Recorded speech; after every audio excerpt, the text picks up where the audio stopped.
Welcome back to my channel that is chemistry with Priya. आज हम लोग 12th का नया चैप्टर स्टार्ट करने वाले हैं दैट इज सॉल्यूशन। इस चैप्टर की एक प्लेलिस्ट मैं ऑलरेडी अपलोड कर चुकी हूँ बेटा, जो मेरे चैनल में है। बट यहाँ पे मैं दोबारा ये जो चैप्टर है वो क्यों लेके आई हूँ, बिकॉज वो जो प्लेलिस्ट है वो थ्रू आउट इंग्लिश एक्सप्लेनेशन है। उसमें जो एक्सप्लेनेशन है बेटा वो थ्रू आउट इंग्लिश में है। तो बहुत बच्चों को एक्सप्लेनेशन समझने में, अगर थ्रू आउट इंग्लिश अगर एक्सप्लेनेशन होता है वो समझने में थोड़ी सी डिफिकल्टीज होती हैं। दैट्स ओके बेटा, ठीक है, वो अलग चीज है। लैंग्वेज डिफरेंट थिंग है, लेकिन समझना और उसे अप्लाई करना वो अलग चीज है। क्लियर? तो आपको अगर थ्रू आउट इंग्लिश में समझ में नहीं आता है तो इसको हेजिटेट करने की जरूरत नहीं है कि मुझे तो नहीं आता, मैं बाकी से वीक हूँ। इसकी कोई जरूरत नहीं है बेटा, ठीक है। तो आज जो हम वीडियो बनाएंगे या जो सॉल्यूशन की जो वीडियो हमारी बनेगी, इसमें जो एक्सप्लेनेशन होगा वो English as well as Hindi दोनों में मिक्स लैंग्वेज में होगा।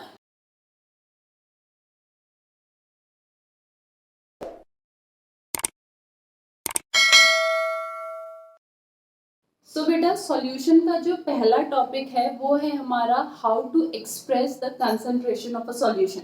हम किसी भी सॉल्यूशन के कंसंट्रेशन को कैसे एक्सप्रेस कर सकते हैं, तो इसकी जो वीडियो है मैं ऑलरेडी 11th क्लास के लिए अपलोड कर चुकी हूँ। तो वहां से आप इसे देख लीजिएगा। इस वीडियो का जो लिंक है वो मैं अपने डिस्क्रिप्शन में ऐड कर दूंगी, वहां पे जाके आप देख लीजिएगा। अगर आपको नहीं आता है कि कैसे हम उसे मोलारिटी के वे में एक्सप्रेस कर सकते हैं, कैसे मोलालिटी, नॉर्मेलिटी, जितनी भी चीजें हैं वहां पे, और उसे कैसे हम फाइंड आउट कर सकते हैं, वो सारी चीजें वहां पे मेंशन होंगी। क्लियर? तो आज जो हम इस वीडियो को स्टार्ट करने वाले हैं उसका जो टॉपिक का नाम है वो है the solution of solid in a liquid. ठीक है, टॉपिक क्या है हमारा? solution of solid in liquid। So obvious सी बात है बेटा, यहाँ पे जो सॉलिड है, ठीक है, यहाँ पे जो सॉलिड है वो मेरा सॉल्यूट है, और जो लिक्विड है वो मेरा क्या है? सॉल्वेंट है। ठीक है, जो सॉल्यूट है वो मेरा सॉलिड है, और जो सॉल्वेंट है वो मेरा क्या है? लिक्विड है। ठीक है, तो इसमें जो फर्स्ट टॉपिक पढ़ना लेंगे, यानी मेन टॉपिक ये है। अब इसमें जो सब टॉपिक्स आएंगे, सब टॉपिक में से जो पहला टॉपिक है बेटा सब टॉपिक में से, वो है आपका सॉल्युबिलिटी। ठीक है, solubility of solid in liquid. ठीक है, solubility of solid in liquid. So सबसे पहली चीज तो ये सॉल्युबिलिटी होती क्या है? So solubility of a solid in a liquid at a particular temperature is the maximum amount of the solid solute which can dissolve in 100 gram of the liquid solvent to form a saturated solution at that particular temperature। ठीक है, किसी भी solid की solubility liquid में, जब solid आपका किस में डिसॉल्व हो रहा है? लिक्विड में डिसॉल्व हो रहा है, तो उसकी जो सॉल्युबिलिटी होगी एक पर्टिकुलर टेम्परेचर पे, वो किसके इक्वल होगी? वो होगी आपका कि उस सॉलिड का कितना मैक्सिमम अमाउंट डिसॉल्व हो रहा है, किसमें? 100 gram of the liquid solvent में, ताकि एक सैचुरेटेड सॉल्यूशन बन सके उस पर्टिकुलर टेम्परेचर पे। ये हमारी क्या होगी? सॉल्युबिलिटी। तो इसकी डेफिनेशन क्या हो जाएगी? Solubility of a solid in liquid at a given temperature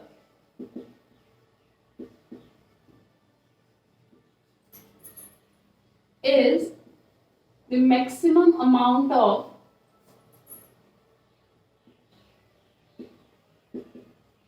solid solute in gram which can be dissolved in 100 gram of liquid solvent to form a saturated solution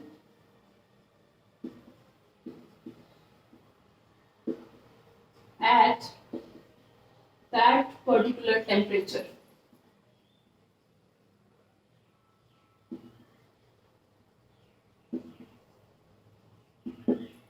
ठीक है। एक पर्टिकुलर टेम्परेचर पे, अगर simple thing यहाँ पे बोले तो एक पर्टिकुलर टेम्परेचर पे, एक गिवन टेम्परेचर पे किसी भी सॉलिड सॉल्यूट का कितना maximum amount 100 gram of liquid solvent में डिसॉल्व होगा एक सैचुरेटेड सॉल्यूशन बनाने के लिए, वो उसकी क्या होती है, सॉल्युबिलिटी होती है। ठीक है। अब देखो बेटा, आपको सॉल्यूट का मतलब पता है, आपको सॉल्वेंट का मतलब पता है, आपको टेम्परेचर का मतलब भी पता है, लेकिन एक जो चीज यहाँ पे आई है वो है saturated solution. Now what is the meaning of the saturated solution? ये जो सैचुरेटेड सॉल्यूशन हमने यहाँ पे लिखा है, इस सैचुरेटेड सॉल्यूशन का मतलब क्या है?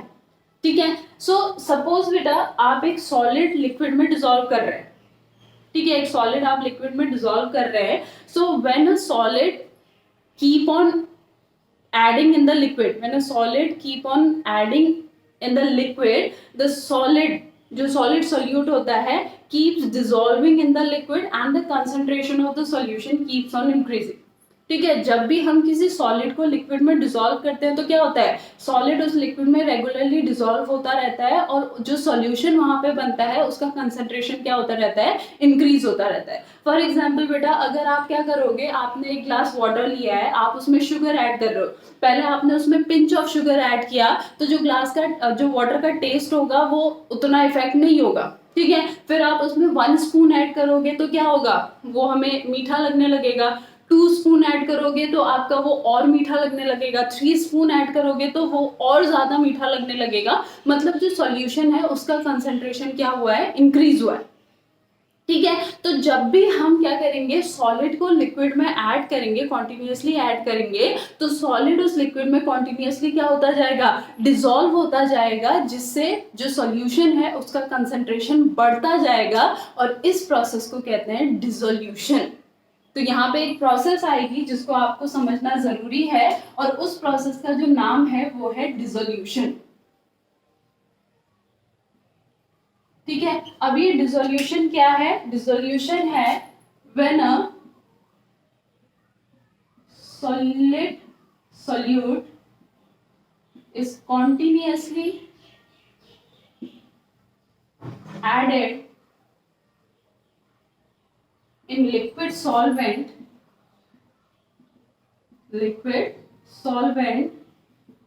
the solute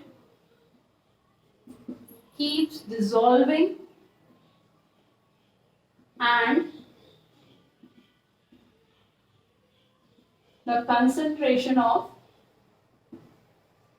solution keeps increasing। इस प्रोसेस को क्या कहते हैं बेटा, इस प्रोसेस को कहते हैं हम डिसोल्यूशन। ठीक है। मतलब मैं क्या कर रही हूँ, मैंने आपका 1 ग्लास वाटर लिया है, उसमें मैं शुगर ऐड कर रही हूँ। पहले आपने half tea spoon sugar add की, फिर 1 टीस्पून शुगर ऐड की, फिर 1.5 टीस्पून शुगर ऐड की। तो आप कॉन्टिन्यूसली उसमें शुगर ऐड करते जा रहे हो, वो शुगर डिसॉल्व होती जा रही है और जो सॉल्यूशन है उसका कंसंट्रेशन बढ़ता जा रहा है। तो इस प्रोसेस को हम क्या कहेंगे, डिसोल्यूशन। ठीक है। फिर फाइनली बेटा एक ऐसा स्टेज आएगा जिस स्टेज पे शुगर डिसॉल्व होना बंद हो जाएगी। मतलब आप जो शुगर ऐड कर रहे हो वो शुगर नीचे जो वाटर जो बेस है वहां पे सेटल डाउन हो जा रही है, यानी शुगर डिसॉल्व होना बंद हो गई है। ठीक है। तो इस पॉइंट पे एक्चुअली होता क्या है, वो शुगर डिसॉल्व होना बंद हुई नहीं होती है। ठीक है। क्या होता है, जो शुगर हम ऊपर से ऐड करते हैं उसके साथ जो शुगर के पार्टिकल्स आपके सॉल्यूशन में ऑलरेडी डिसॉल्व फॉर्म में प्रेजेंट होते हैं। ठीक है। The dissolve solute particles keeps colliding with the solid solute particle and get precipitated. ठीक है। जो सॉल्यूट के पार्टिकल्स आपके वाटर में ऑलरेडी डिसॉल्व फॉर्म में प्रेजेंट है वो किसके साथ कोलाइड करते हैं, जो ऊपर से आपने एक्स्ट्रा सॉलिड सॉल्यूट पार्टिकल आपका ऐड किया है उसके साथ कोलाइड करते हैं और प्रेसिपिटेट आउट हो जाते हैं और सेटल डाउन हो जाते हैं। And this process is known as crystallization. उस प्रोसेस को हम क्या कहते हैं, क्रिस्टलाइजेशन। तो थर्ड टर्म यहाँ पे क्या आ गया, क्रिस्टलाइजेशन। ठीक है। अब क्रिस्टलाइजेशन होता क्या है, क्रिस्टलाइजेशन होता है आपका जिस स्टेज पे सॉल्यूट डिसॉल्व होना बंद कर देता है, एट दैट स्टेज, उस स्टेज पे क्या होता है, the solute particles keep colliding with the solute particles keeps colliding with the solute particles and get precipitated.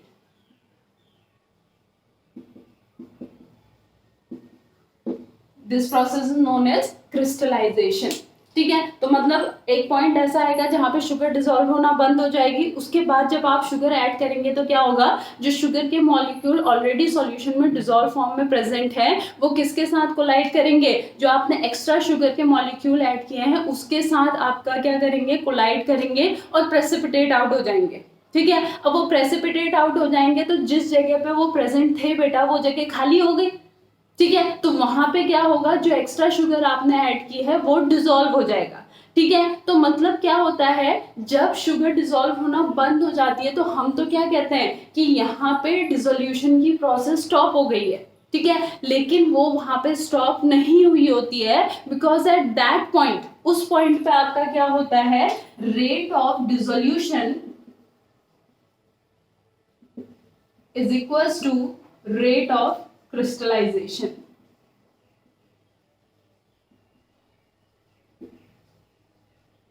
तो इसलिए हमें क्या लगता है कि वो जो प्रोसेस है वो स्टॉप हो गई है. होता क्या है, शुगर के मॉलिक्यूल क्या प्रेजेंट है, वाटर के बीच में प्रेजेंट है.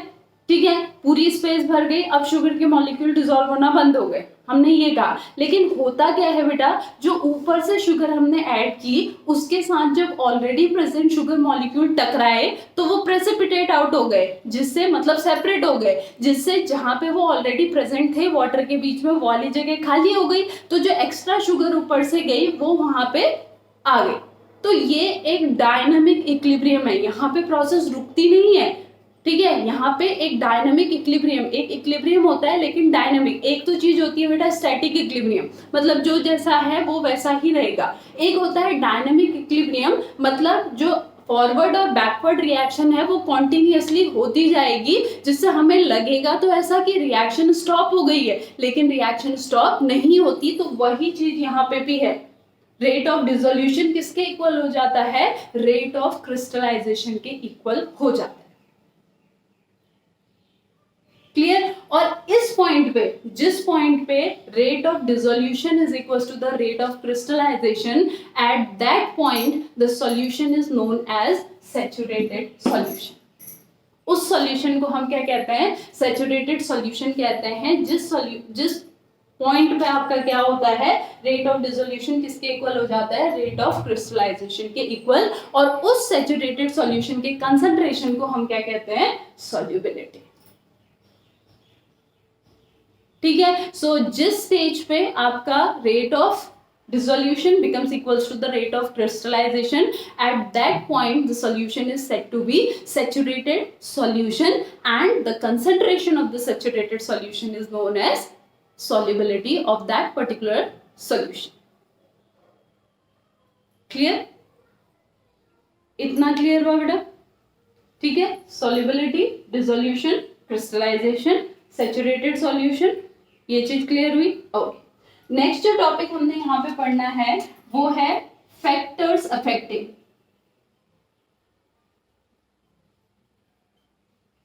ठीक है, factors affecting the solubility of a solid in liquid. जब हम किसी भी लिक्विड में सॉलिड को डिसॉल्व करते हैं तो उसकी सॉल्युबिलिटी को कौन कौन से फैक्टर्स आपके अफेक्ट करते हैं वो हमने यहाँ पे पढ़ना है. ठीक है, पहला जो यहाँ पे फैक्टर है वो फैक्टर है आपका nature of the solute and solvent. जो सॉल्यूट और सॉल्वेंट आप ले रहे हैं उनका नेचर कैसा है. ठीक है, और दूसरा फैक्टर है आपका टेम्परेचर. इन दोनों को हम वन बाय वन पढ़ेंगे. ठीक है, पहला है आपका nature of the solute and the solvent और दूसरा है आपका टेम्परेचर. और अगर यहाँ पे प्रेशर की बात करें बेटा तो प्रेशर का यहाँ पे जो इफेक्ट पड़ता है वो बहुत ही माइन्यूट पड़ता है, जिसे हम इजीली निग्लेक्ट कर सकते हैं. क्यों? क्योंकि यहाँ पे जो सॉल्यूट है वो सॉलिड है जो कि हाईली इनकम्प्रेसिबल है, और लिक्विड भी आपका क्या है, इनकम्प्रेसिबल है. तो यहाँ पे जो प्रेशर है उसका इफेक्ट माइन्यूट पड़ता है जिसे हम निग्लेक्ट कर देते हैं. तो दो फैक्टर हमने यहाँ पे पढ़ने हैं, एक है nature of the solute and solvent और दूसरा है बेटा टेम्परेचर. ठीक है, इसको नोट डाउन कीजिए। ये एक वे में आपके नोट्स के भी आपका हेल्पफुल होगा बेटा। मैं अलग से नोट्स दे नहीं रही हूँ, लेकिन मैं वो चीज़ यहाँ पे लिख देती हूँ। अगर आप इसे नोट करेंगे तो ये आपकी नोटबुक भी बहुत अच्छी बन सकती है। ठीक है, so note down this, then we will talk about the nature of the solute and, solvent and temperature. So जो पहला फैक्टर है that is nature of the solute and the solvent, इसमें एक हमारा स्लोगन यूज होता है। वो स्लोगन है आपका लाइक, डिसॉल्व, लाइक। सिंपल सी बात है बेटा, आपकी जो क्लास होगी या आपके आसपास जो नेबरहुड होगा उसमें आपके फ्रेंड्स होंगे, आपका फ्रेंड सर्कल होगा, तो आपकी जो फ्रेंडशिप होती है ना बेटा, वो किससे होती है? जो जिसकी और आपकी थिंकिंग क्या हो, सेम हो। ठीक है, अगर आपकी थिंकिंग और उसकी थिंकिंग क्या होगी, अपोजिट होगी, तो आपकी हर बात में लड़ाई होगी, हर बात में आर्ग्यूमेंट्स होगी, आपको कुछ अच्छा नहीं लगेगा, उस फ्रेंड को कुछ अच्छा नहीं लगेगा, तो वहां पे फ्रेंडशिप नहीं हो पाएगी। ठीक है, यानी जब आप एक जैसे हो तब आपके बीच में क्या होती है, फ्रेंडशिप होती है। सो सेम केस हमारा यहाँ पे सॉल्युबिलिटी में भी होता है। आपका जो सॉलिड और लिक्विड है, अगर वो नेचर में सेम है, एक जैसे हैं, तो वो डिसॉल्व होंगे, अदरवाइज वो डिसॉल्व नहीं होंगे। सो लाइक डिसॉल्व लाइक का मतलब है कि सॉलिड और लिक्विड अगर दोनों का नेचर क्या है, एक जैसा है, तो वो डिसॉल्व होंगे, और अगर एक जैसा नहीं है तो वो या तो बहुत कम डिसॉल्व होंगे या फिर डिसॉल्व होंगे ही नहीं। ठीक है, for example if we talk about NaCl, sodium chloride salt, ये मेरा क्या है, ये मेरा है आयनिक कंपाउंड, यानी ये मेरा आयनिक सॉलिड है, तो ये मेरा क्या हो गया, आयनिक सॉल्यूट हो गया। ठीक है, अब ये डिसॉल्व होता है मेरा वाटर में, because water is a polar solvent. ठीक है, आयनिक और पोलर में क्या डिफरेंस होता है बेटा? आयनिक का मतलब है कि वो कंपाउंड आयंस में स्प्लिट अप हो जाएगा। ठीक है, जैसे NaCl है, ये आपका जैसे ही सॉल्यूशन में जाएगा, ये Na पॉजिटिव और Cl नेगेटिव में स्प्लिट हो जाएगा। ठीक है, और पोलर का मतलब होता है कि उस मॉलिक्यूल में क्या होता है, चार्ज जनरेट होता है, लेकिन वो आयंस की फॉर्म में स्प्लिट अप नहीं होता है। यानी ये जो H2O है, ये H पॉजिटिव और OH नेगेटिव आयन की फॉर्म में स्प्लिट नहीं होगा। यहाँ पे क्या होगा बेटा, ये मेरा है आपका H2O, इसमें ऑक्सीजन में पार्शियली नेगेटिव चार्ज आएगा क्योंकि ऑक्सीजन की इलेक्ट्रोनेगेटिविटी ज्यादा है, और हाइड्रोजन पे क्या आएगा, पार्शियली पॉजिटिव चार्ज। तो ये मेरा पोलर होता है। तो आयनिक कंपाउंड होता है जो आयंस में स्प्लिट अप हो जाता है, लेकिन पोलर कंपाउंड होता है जो कि चार्ज पार्टिकल होता है लेकिन आयन में स्प्लिट अप नहीं होता है। लेकिन क्योंकि दोनों में चार्ज है, तो इन दोनों का नेचर क्या हो जाएगा, सेम। वहीं पे अगर मैं बेंजीन ले लूं या ईथर ले लूं, ये मेरे नॉन पोलर सॉल्वेंट्स है। ठीक है, तो नॉन पोलर सॉल्वेंट मतलब उसमें चार्ज नहीं होगा, तो NaCl और नॉन पोलर सॉल्वेंट्स का जो नेचर होगा वो क्या हो जाएगा, अलग अलग। तो NaCl जो सॉलिड है, जो आपका आयनिक सॉलिड है, वो वाटर में डिसॉल्व हो जाएगा क्योंकि दोनों पोलर है। ठीक है, दोनों में चार्ज है, लेकिन नॉन पोलर सॉल्वेंट में या तो ये डिसॉल्व होगा ही नहीं, और अगर बाय चांस डिसॉल्व हो भी जाता है किसी पर्टिकुलर टेम्परेचर पे, तो वो बहुत ही माइन्यूट क्वांटिटी में होगा, जो हम ऑलमोस्ट नो के बराबर मान सकते हैं। क्लियर? उसी तरह अगर मैं आपका कोई सेकेंड कंपाउंड ले लूं लाइक नेप्थलीन। ठीक है, अब जो ये नेप्थलीन है, ये मेरा नेप्थलीन क्या है, नॉन पोलर सॉलिड है। ठीक है, तो नॉन पोलर सॉलिड है, तो इसकी जो वाटर में सॉल्युबिलिटी होगी वो बिल्कुल ना के बराबर होगी, जबकि non polar solvent benzene, ether, इनमें इसकी सॉल्युबिलिटी होगी क्योंकि दोनों का नेचर क्या है, सेम। क्लियर हुआ? जब हमारा सॉल्यूट और सॉल्वेंट का नेचर सेम होता है तो वो डिसॉल्व होते हैं, अदरवाइज वो डिसॉल्व नहीं होते। इतना क्लियर हुआ? अब देखो इसमें होता क्या है, ये आपका जो आयनिक सॉलिड होता है, जब ये वाटर में डिसॉल्व होता है तो होता क्या है, ये जो NaCl है, जैसे ही हम इसे वाटर में डालेंगे, वहां पे आपका क्या रिलीज होगा, Na पॉजिटिव और Cl नेगेटिव, ये स्प्लिट अप हो जाएगा। आयनिक कंपाउंड जो है वो स्प्लिट अप हो जाएगा in ions Na positive and Cl negative. ठीक है, अब ये Na पॉजिटिव क्या होगा, जो ऑक्सीजन पे नेगेटिव चार्ज है, पार्शियली नेगेटिव चार्ज, ये Na पॉजिटिव को अपनी तरफ अट्रैक्ट करेगा, और जो हाइड्रोजन का पार्शियली पॉजिटिव चार्ज है वो Cl नेगेटिव को अपनी तरफ अट्रैक्ट करेगा। तो यहाँ पे क्या बन जाएगा, देखो बेटा, Na पॉजिटिव, इसके चारों तरफ आ जाएगा मेरा ऑक्सीजन।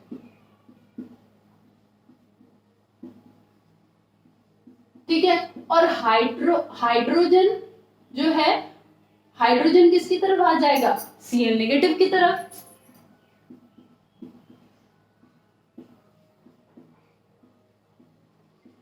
Like this. ठीक है, इट मीन्स क्या हुआ सॉरी, जब सॉल्यूशन में हमारा NaCl गया, पहले तो वो आयंस में स्प्लिट अप हुआ। आयंस में स्प्लिट अप होने के साथ साथ क्या हुआ, जो वाटर के मॉलिक्यूल है उन आयंस के अराउंड क्या हो गए, सर्कुलर फॉर्म में अरेंज हो गए, जिससे वहां पे Na पॉजिटिव और Cl नेगेटिव के बीच में क्या आ गए, वाटर के मॉलिक्यूल जो एज अ शीट वहां पे काम करेंगे। ठीक है, एज अ प्रोटेक्टिव शीट। मतलब अब वो Na पॉजिटिव को Cl नेगेटिव के साथ नहीं आने देंगे, Cl नेगेटिव को Na पॉजिटिव के पास नहीं आने देंगे, जिससे जो आयंस होंगे वो सॉल्यूशन में फ्रीली मूव करना स्टार्ट कर देंगे। ठीक है, अदरवाइज वो फ्रीली मूव करना स्टार्ट नहीं करेंगे ना बेटा। सिर्फ अगर आपके घर में दो मैग्नेट है ना बेटा, छोटे छोटे, आप उसी से ये प्रैक्टिकल कर सकते हैं। ठीक है, आप पहले मैग्नेट के अपोजिट पोल है उनको साथ लाएंगे तो वो चिपकेंगे ही चिपकेंगे बेटा, क्योंकि उनमें क्या लग रहा है, force of attraction, magnetic force वहां पे लग रहा है। ठीक है, लेकिन अब उन दोनों मैग्नेट के बीच में आप एक बड़ी सी बुक रख दीजिए, तो क्या होगा, इसका और इसका जो अट्रैक्शन फोर्स है वो एक दूसरे तक पहुंच ही नहीं पाएगा। उसमें जो बुक है वो किसका काम करेगी, एक शीट का काम करेगी, प्रोटेक्टिव शीट का काम करेगी, जो मैग्नेट को दूसरे मैग्नेट से अट्रैक्ट होने से रोकेगी। तो अब वहां पे आप मैग्नेट कितना ही क्यों ना हिलाएं, वो आपके अंडर में ही क्या रहेंगे, हिलते रहेंगे। लेकिन जैसे ही आप बुक हटाएंगे वैसे ही क्या होगा, आप कितनी कोशिश क्यों ना करें वो एक दूसरे से मिल जरूर जाएंगे। सो सेम यहाँ पे भी होता है कि जो आयंस होते हैं, अब आयंस सॉल्यूशन में फ्रीली मूव करते हैं, and that time the ions are known as hydrated ions. Hydrated term सुना है ना बेटा आपने, हाइड्रेटेड। तो हाइड्रेटेड मतलब क्या होता है, आपके आयंस हाइड्रेटेड हो गए। ठीक है, इसका मतलब क्या है, that the ions now free to move in the solution. जो आयंस है अब सॉल्यूशन में क्या कर रहे हैं, फ्रीली मूव कर रहे हैं। उस पॉइंट को हम क्या कहते हैं, हाइड्रेटेड कहते हैं। ठीक है, दूसरी थिंग बेटा, आप कभी कभी, अब बच्चे ये क्वेश्चन पूछते हैं मैम बहुत सारे आयनिक कंपाउंड्स ऐसे होते हैं जो कि पोलर सॉल्वेंट में भी बहुत कम डिसॉल्व होते हैं, तो वहां क्या रीजन होता है। ठीक है, तो उसका जो रीजन होता है वो क्या होता है बेटा, जब आपके आयंस स्प्लिट होते हैं ना बेटा सॉल्यूशन पे, तो उस समय उनको एनर्जी रिक्वायर्ड होती है। ठीक है, पहले वो आयनिक फॉर्म में होता है ना, उनके बीच में आयनिक फोर्स ऑफ अट्रैक्शन होता है। अब उस आयनिक फोर्स ऑफ अट्रैक्शन को तोड़ने के लिए कुछ एनर्जी की रिक्वायरमेंट होगी। तो जब सॉल्यूशन में हमारे आयंस स्प्लिट अप होते हैं, वहां पे वो एनर्जी लेते हैं, and that energy is known as lattice energy. ठीक है, एक एनर्जी वहां पे आती है, उस एनर्जी का नाम क्या है, लैटिस एनर्जी। ठीक है, लैटिस एनर्जी क्या है, the energy required by the ionic compound to split up into ions. ठीक है, आयंस में स्प्लिट अप होने के लिए, split up into ions, ions में स्प्लिट अप होने के लिए आयनिक कंपाउंड को जो एनर्जी की रिक्वायरमेंट होती है, उस एनर्जी को क्या कहते हैं, लैटिस एनर्जी कहते हैं। और जब आयंस हाइड्रेटेड हो जाते हैं, यानी जब आयंस क्या होते हैं, सॉल्यूशन में फ्रीली मूव करने के लिए रेडी हो जाते हैं, उस समय वो एनर्जी को रिलीज करते हैं, और उस एनर्जी को कहते हैं हाइड्रेशन एनर्जी। ठीक है, उस एनर्जी को क्या कहते हैं, उस एनर्जी को कहते हैं हाइड्रेशन एनर्जी और हाइड्रेटेड एनर्जी। तो हाइड्रेटेड एनर्जी क्या है, the amount of energy released by the ions when get hydrated. जब आयंस हमारे हाइड्रेट हो जाते हैं, उस समय जो एनर्जी रिलीज होती है, उस एनर्जी को क्या कहते हैं हम, हाइड्रेटेड एनर्जी और हाइड्रेशन एनर्जी। एंड डिसोल्यूशन कब होता है बेटा, when the hydrated energy is greater than the lattice energy. अगर कोई ऐसा आयनिक कंपाउंड होगा जिसमें लैटिस एनर्जी ज्यादा आ जाएगी, तो इसका मतलब क्या है कि वो आयनिक होते हुए भी पोलर सॉल्वेंट में क्या है, कम सॉल्युबल है, क्योंकि वहां पे ज्यादा अमाउंट ऑफ एनर्जी उसको रिक्वायर्ड होती है टू ब्रेक द आयन। ठीक है, एज कंपेयर टू वो जो एनर्जी रिलीज कर रहा है जब वो हाइड्रेट हो रहा है। यानी वो किस फॉर्म में ज्यादा कंफर्टेबल है, जब वो आयंस एक साथ प्रेजेंट है तब वो ज्यादा कंफर्टेबल है एज कंपेयर टू जब वो आयंस फ्रीली मूव कर रहे हैं। सो डिसोल्यूशन कब होगा, when the hydrated energy is greater than the lattice energy in case of the ionic solids. ठीक है, और जो आपके नॉन आयनिक सॉलिड होते हैं, नॉन पोलर सॉलिड होते हैं, वो आपके नॉन पोलर सॉल्वेंट में डिसॉल्व होते हैं क्योंकि लाइक डिसॉल्व लाइक, उसमें ऐसा कोई स्पेसिफिक पॉइंट है नहीं। ठीक है, यहाँ पे ये वाला जो पॉइंट था वो आपको एक्सप्लेन करना था, इसलिए इस पॉइंट को एक्सप्लेन किया है। अदरवाइज यहाँ पे भी वही है, लाइक डिसॉल्व लाइक। इतना क्लियर हुआ बेटा, ये आया? सो नेचर क्लियर हुआ। Now next we will talk about the temperature. ठीक है, अब जो टेम्परेचर है इसमें जो हमारे आयनिक सॉलिड्स होते हैं, ठीक है, जो हमारे आयनिक सॉलिड्स होते हैं वो जब वाटर पे डिसॉल्व होते हैं किसी पर्टिकुलर टेम्परेचर पे, तो उसके बेसिस पे, यानी the solubility of the ionic solid in water at a particular temperature, the ionic solids are classified in 3 categories on the basis of the temperature change. जो टेम्परेचर है, इफेक्ट ऑफ टेम्परेचर है ना, temperature के basis पे जो ionic solids हमारे water में dissolve होते हैं पर्टिकुलर टेम्परेचर पे, उनको 3 कैटेगरीज में डिवाइड किया गया है। किसके बेसिस पे? On the basis of the temperature. पहले क्या होते हैं? पहले हैं दो substances whose solubility increases with temperature। ठीक है, पहले कैटेगरी में कौन से सब्सटेंसेस आएंगे? जिन सब्सटेंसेस की सॉल्युबिलिटी जैसे जैसे टेम्परेचर इंक्रीज होता जाएगा वैसे वैसे उनकी सॉल्युबिलिटी भी क्या होती जाएगी? बढ़ती जाएगी। For example NaCl, KCl, NaNO3, KNO3, ये वाली चीज। ठीक है, ये कंपाउंड्स क्या कंपाउंड्स हैं? ऐसे आयनिक कंपाउंड्स हैं जिनकी जो सॉल्युबिलिटी होगी वाटर में वो टेम्परेचर बढ़ने के साथ क्या होती जाएगी? बढ़ती जाएगी। आप खुद प्रैक्टिकल करके देख लीजिए बेटा। आप एक सॉल्ट सॉल्यूशन बनाइए, saturated salt solution, normal temperature पे, नॉर्मल रूम टेम्परेचर पे। ठीक है, सॉल्ट को ऐड करते जाइए करते जाइए करते जाइए, कब तक? जब तक वो सॉल्ट डिसॉल्व होना बंद ना कर दे। फिर आप उस वाटर को हीट अप कीजिए। जैसे ही आप उसे हीट अप करेंगे क्या होगा? वो सॉल्ट डिसॉल्व हो जाएगा जो डिसॉल्व नहीं हुआ था, और आप उसमें और सॉल्ट ऐड कर सकते हैं। ठीक है, तो मतलब उसकी सॉल्युबिलिटी टेम्परेचर इंक्रीज होने से क्या हुई? इंक्रीज हुई।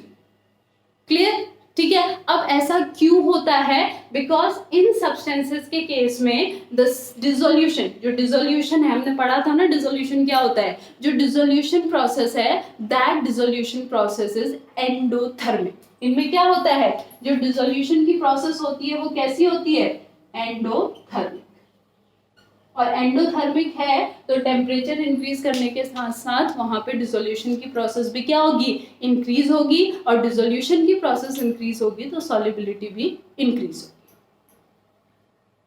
ठीक है ना, अब आपको आइडिया आ गया होगा। फिर दूसरे सब्सटेंसेस क्या होते हैं जिनकी सॉल्युबिलिटी डिक्रीज होती है with temperature? Solubility decreases with temperature. ठीक है, सेकंड में हमारे ऐसे कंपाउंड्स आएंगे, ऐसे सब्सटेंस आएंगे जिनकी सॉल्युबिलिटी टेम्परेचर इंक्रीज होने के साथ साथ क्या होती है? डिक्रीज होती है। ठीक है, फॉर एग्जांपल सीजियम सल्फेट। ठीक है, CH2SO4। जो सीजियम सल्फेट है, सीजियम सल्फेट एक आयनिक कंपाउंड है। ठीक है, लेकिन इस सीजियम सल्फेट की जो सॉल्युबिलिटी है वो आप जैसे जैसे टेम्परेचर इंक्रीज करेंगे सॉल्युबिलिटी क्या होती जाएगी? डिक्रीज होती जाएगी। बिकॉज इस केस में जो डिसोल्यूशन प्रोसेस है, डिसोल्यूशन इज एक्सोथर्मिक। यहाँ पे डिसोल्यूशन हमारा क्या है? डिसोल्यूशन हमारा है एक्सोथर्मिक।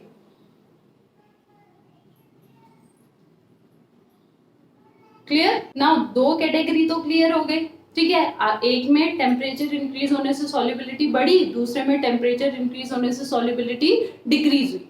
तो तीसरे में क्या होगा? अब यहाँ पे क्या आते हैं? those substances whose solubility doesn't increases or decreases continuously, उनमें ना ही continuously solubility decrease होती है ना ही continuously solubility increase होती है, टेम्परेचर के अकॉर्डिंग उनकी solubility चेंज होती है, ठीक है। एक पर्टिकुलर टेम्परेचर तक हो सकता है solubility डिक्रीज हो, उसके बाद इंक्रीज हो जाए, ठीक है। और किसी में क्या हो सकता है, एक पर्टिकुलर टेम्परेचर तक पहले solubility इंक्रीज हो रही है, उसके बाद डिक्रीज हो जाए, एंड दैट पर्टिकुलर टेम्परेचर, वो जो पर्टिकुलर टेम्परेचर होता है जिस टेम्परेचर पे हमारी solubility चेंज हो जाती है विद टेम्परेचर, उस पर्टिकुलर टेम्परेचर को कहते हैं ट्रांजिशन टेम्परेचर, ठीक है। अब ट्रांजिशन टेम्परेचर क्यों कहते हैं बेटा, तो तीसरा हमारा क्या आएगा, दो substances whose solubility doesn't increase or decrease continuously, ठीक है। solubility doesn't increase or decrease continuously, ठीक है। अब ये किस किस कंपाउंड में हो सकता है बेटा, देखो ये या तो हो सकता है कोई ऐसा कंपाउंड जिस कंपाउंड में एक पॉलीमॉर्फिक फॉर्म दूसरे पॉलीमॉर्फिक फॉर्म में चेंज हो रहा हो, अल्फा बीटा फॉर्म्स पढ़े हैं ना हमने, तो एक कंपाउंड है जिसके दोनों फॉर्म प्रेजेंट है, अल्फा फॉर्म और बीटा फॉर्म, और टेम्परेचर चेंज होने से एक फॉर्म दूसरे फॉर्म में चेंज हो जाता है, तो वहां पे हमारा सॉल्युबिलिटी आपकी क्या होती है, चेंज होती है विद द टेम्परेचर। तो एक चीज क्या हो सकती है, for example NH4NO3 ammonium nitrate, ammonium nitrate के दो फॉर्म है बेटा, अल्फा और बीटा, तो अल्फा की सॉल्युबिलिटी अलग होगी विद टेम्परेचर, बीटा की सॉल्युबिलिटी अलग होगी विद टेम्परेचर। तो जब अल्फा फॉर्म बीटा फॉर्म में चेंज होगा तो सॉल्युबिलिटी भी क्या हो जाएगी, हमारी चेंज हो जाएगी टेम्परेचर के साथ, ठीक है। या फिर एक हाइड्रेटेड फॉर्म दूसरे हाइड्रेटेड फॉर्म में कन्वर्ट हो रहा हो, तो भी वहां पे क्या होगा, विद टेम्परेचर सॉल्युबिलिटी चेंज होगी, ठीक है। For example CaCl2 that is calcium chloride, CaCl2.6H2O gives CaCl2.4H2O। पहले इसमें 6 वाटर मॉलिक्यूल थे, टेम्परेचर बढ़ता गया, इसके वाटर मॉलिक्यूल 4 बचे, अब इसकी सॉल्युबिलिटी अलग हो जाएगी, फिर टेम्परेचर बढ़ा, ये हो गया CaCl2.2H2O, फिर इसकी सॉल्युबिलिटी अलग हो जाएगी, ठीक है। यानी CaCl2.6H2O की सॉल्युबिलिटी पर्टिकुलर टेम्परेचर पे अलग होगी, CaCl2.4H2O की अलग होगी, और CaCl2.2H2O की अलग होगी, क्लियर। या तो ये हो सकता है, या फिर एक हाइड्रेटेड फॉर्म किस में कन्वर्ट हो जाए, एनहाइड्रस फॉर्म में कन्वर्ट हो जाए, तो भी वहां पे सॉल्युबिलिटी में चेंज आता है, ठीक है। फॉर एग्जाम्पल Na2SO4.10H2, ठीक है, ये आपका क्या है, सोडियम सल्फेट डेकाहाइड्रेट, ठीक है। अब 32.4 डिग्री बेटा, 32.4 डिग्री सेल्सियस है, ठीक है। 32.4 डिग्री सेल्सियस तक जब मैं क्या करूंगी, टेम्परेचर बढ़ाऊंगी 1 डिग्री 2 डिग्री 3 डिग्री 4 डिग्री, तो 32.4 डिग्री सेल्सियस तक तो क्या होगा, ये जो आपका सॉल्यूट है, ये इसकी सॉल्युबिलिटी क्या होगी, इंक्रीज होती जाएगी, ये ज्यादा से ज्यादा क्या होता जाएगा, डिसॉल्व होते जाएगा। लेकिन एट 32.4 डिग्री, 32.4 डिग्री पे क्या होगा, ये जो Na2SO4.10H2O है, ये कन्वर्ट हो जाएगा Na2SO4 में, यानी इसके जो 10 वाटर ऑफ क्रिस्टलाइजेशन है ये रिमूव हो जाएंगे, तो ये एनहाइड्रस फॉर्म में कन्वर्ट हो गया। अब अगर मैं टेम्परेचर 32.4 डिग्री से बढ़ाऊंगी तो इसकी सॉल्युबिलिटी डिक्रीज होने लगेगी, ठीक है। तो हाइड्रस फॉर्म में जब तक ये था तब तक इसकी सॉल्युबिलिटी बढ़ रही थी, लेकिन जैसे ही अपने एनहाइड्रस फॉर्म में आया तैसे ही उसकी सॉल्युबिलिटी क्या हो गई, डिक्रीज हो। तो यहाँ पे कौन से सब्सटेंस आते हैं जिनकी सॉल्युबिलिटी कॉन्टिन्यूसली इंक्रीज और डिक्रीज नहीं होती है, ये कौन कौन से कंपाउंड्स होते हैं, या तो एक पॉलीमॉर्फिक फॉर्म दूसरे पॉलीमॉर्फिक फॉर्म में चेंज हो रहा हो, या एक हाइड्रेटेड फॉर्म दूसरे हाइड्रेटेड फॉर्म में चेंज हो रहा हो, या फिर एक हाइड्रेटेड फॉर्म आपका एनहाइड्रस फॉर्म में चेंज हो रहा हो, क्लियर। और यहाँ पे Na2SO4.10H2O के केस में जो ये 32.4 डिग्री आया ना बेटा, this is known as transition temperature, क्योंकि इस टेम्परेचर पे आके क्या हुआ, जो सॉल्युबिलिटी पहले इंक्रीज हो रही थी विद टेम्परेचर, वो अचानक से क्या होने लगी, डिक्रीज। यानी ट्रांजिशन हो गया। तो this is known as transition temperature. एक ऐसा टेम्परेचर जिस टेम्परेचर पे एक फॉर्म दूसरे फॉर्म में चेंज होता है, जिसकी वजह से सॉल्युबिलिटी पे इफेक्ट पड़ता है टेम्परेचर का, वो स्टेट हमारा क्या कहलाता है, वो टेम्परेचर हमारा क्या कहलाता है, ट्रांजिशन टेम्परेचर। क्लियर? इतना क्लियर हो बेटा? ये आपको क्लियर हुआ हो? ठीक है, इसको नोट डाउन कीजिए। फिर यहाँ पे एक सिंपल सा टर्म है कि सॉल्युबिलिटी कर्व्स क्या होते हैं। ठीक है, तो सॉल्युबिलिटी कर्व क्या होता है, जब हम क्या करते हैं, सॉल्युबिलिटी और टेम्परेचर, ठीक है, सॉल्युबिलिटी और टेम्परेचर के बीच में क्या ड्रॉ करते हैं, एक ग्राफ ड्रॉ करते हैं। तो जो वहां पे ग्राफ आता है, उस ग्राफ को क्या कहते हैं, सॉल्युबिलिटी कर्व कहते हैं। ठीक है, जो फर्स्ट वाले केस में क्या होगा, कॉन्टिन्यूसली बढ़ता जाएगा, सेकेंड वाले केस में कॉन्टिन्यूसली डिक्रीज होता जाएगा, लेकिन थर्ड केस में कहीं पे इंक्रीज होगा, कहीं पे स्टेबल रहेगा, कहीं पे डिक्रीज होगा, एक कॉन्टिन्यूस ग्राफ वहां पे नहीं बनेगा। क्लियर बेटा? इतना क्लियर हुआ? So solution of solid in liquid, I hope आपको क्लियर हुआ हो। अगर कोई डाउट है बेटा तो इससे पूछ लेना, और अगर कोई डाउट नहीं है, आपको मेरी वीडियो अच्छी लगी है, then don't forget to subscribe my channel बेटा। So that's all for today. In the next video, we'll talk about the next topic. Thank you so much.